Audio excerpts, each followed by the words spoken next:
नमस्कार दोस्तों। आज हम पढ़ने वाले हैं अपने सार्क देश कितने हैं।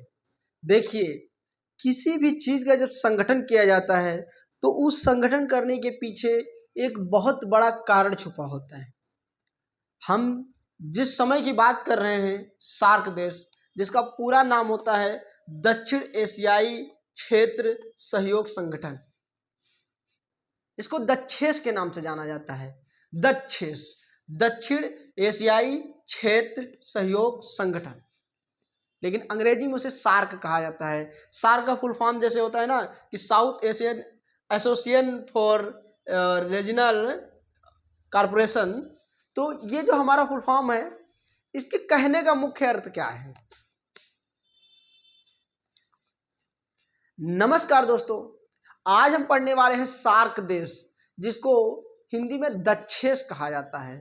इसका फुल फॉर्म होता है दक्षिण एशियाई क्षेत्र सहयोग संगठन। इसके बनाने का कारण क्या था, क्यों बनाया गया ऐसा संगठन, जिस संगठन में ये देश जो मुख्य देश हैं जोड़े गए, क्या कारण हुआ होगा, ऐसा क्या समस्या आई होगी, ये जानना हमारे लिए बहुत ही ज़्यादा जरूरी है। हम किसी चीज़ को पढ़ते हैं तो उसके पढ़ने के पीछे देखिए WH फैमिली जिसके संग जुड़ जाता है ना, वो आदमी थोड़ा सा उसकी सोचने की क्षमता बढ़ जाती है। क्या, क्यों, कैसे, कब, क्यों। तो हम समझते हैं इसके जो जोड़ने का कारण था, क्या था, किस लिए बनाया गया दक्षेस, जो सार्क संगठन कहा जाता है। देखिए, ये जब बनाया गया उस तारीख का नाम है 8 दिसंबर 1985। 8 दिसंबर 1985। इसके बनाने का मुख्य कारण ये था कि भारत देश, पाकिस्तान, अफगानिस्तान, नेपाल, भूटान, मालदीव, श्रीलंका, इन क्षेत्रों में बहुत ही ज़्यादा अनबन थी। अब अनबन होने के कारण ये सब एक साथ जुट नहीं हो पाते थे, एक साथ गुट नहीं हो पाते थे। तो एक संगठन बनाया गया जिसका नाम रखा गया दक्षेस, जो कि अंग्रेजी में सार्क नाम से जाना जाता है। इसके बनने का मुख्य कारण था जो हमारे बीच में तनातनी थी, जो हमारी अनबन थी, और जो हमारी आर्थिक समस्याएं थी, जो हमारी सामाजिक समस्याएं थी। इन समस्याओं को बैठकर सुलझाने का सबसे अच्छा कोई तरीका निकला तो वो दक्षेस संगठन था, जो सार्क संगठन था। इसमें कुल 8 देशों ने भाग लिया। पहले तो 7 थे, लेकिन बाद में 8 देश हो गए, जिसके नाम इस प्रकार से हैं: बांग्लादेश, भूटान, भारत, मालदीव, नेपाल, पाकिस्तान, श्रीलंका, अफगानिस्तान। आप एक बार देख सकते हैं, बांग्लादेश, भूटान, भारत, मालदीव, नेपाल, पाकिस्तान, श्रीलंका, अफगानिस्तान। ये जो 8 देश हैं, अगर एक तरीके से देखा जाए तो ये एक साथ में जुड़े हुए हैं, एक पड़ोसी देश माने जा सकते हैं, एक दूसरे के पड़ोसी माने जा सकते हैं।